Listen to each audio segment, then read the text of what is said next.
ایک چیز سمجھائی ہو کہ خدا اللہ کے بندے، میرے آقا سرور کونین صلی اللہ علیہ وسلم نے ارشاد فرمایا جب تک میری امت کے ہاتھ میں قرآن ہوگا، جب تک میری امت کے ہاتھ میں محمد کی شریعت ہوگی، دنیا کی کوئی طاقت ان پہ غالب نہیں آ سکتی،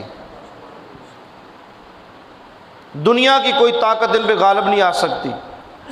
اور جس دن یہ قرآن چھوڑ دیں گے، میں محمد صلی اللہ علیہ وسلم کے راستے چھوڑ دیں گے، اس دن دشمن ان کا جینا حرام کر دیں گے۔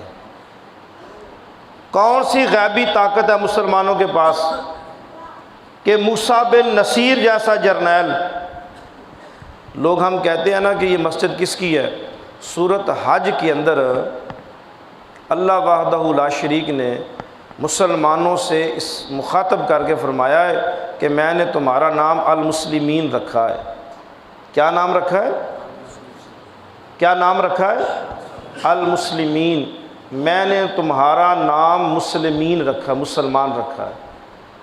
اب اس نام کے بعد جو شخص یہ کہے کہ میں اہل حدیث ہوں، میں دیوبندی ہوں، میں بریلوی ہوں، آپ ایمان سے بتائیں وہ قرآن کا منکر ہوا کہ نہ ہوا؟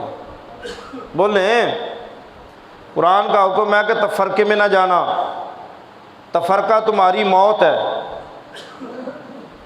کیا کہا جب طالبان کو گرفتار کر لیا گیا، ملا عبدالسلام ضعیف نے جو اپنی کتاب لکھی ہے، اس نے کیا اس میں الفاظ لکھے ہیں؟ انہوں نے کہا جب مجھے گرفتار کر کے میری داڑھی کاٹ دی، میرے جسم کے اندر ڈرل مشینیں ڈالی گئیں، اور میرے آنکھوں کے سامنے جیل کے اندر مسلمان قیدیوں کو قرآن پاک دیا جاتا ٹشو کی جگہ استنجا کرنے کے لیے۔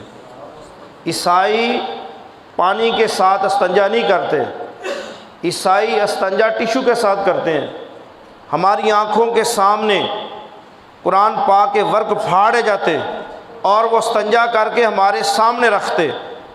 تو اس نے کہا کہ میں کیونکہ پاکستان سے گرفتار ہوا تھا، یہ پاکستان کا سفیر تھا، تو یہ قیامت تک ہمارے پہ لعنت اللہ نے دینی تھی، کیا آج تک کبھی کسی سفیر کو قتل نہیں کیا گیا، نہ گرفتار کیا گیا، تو ہمارے آقاؤں نے پکڑ کے ان کو دے دیا، پشاور سے گرفتار کر کے ان کو لے گئے۔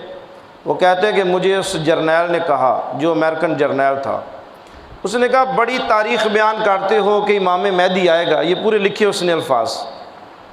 اس نے کہا بڑا چیختے ہیں تمہارے مولوی کہ آئے گا امام مہدی، بلاؤ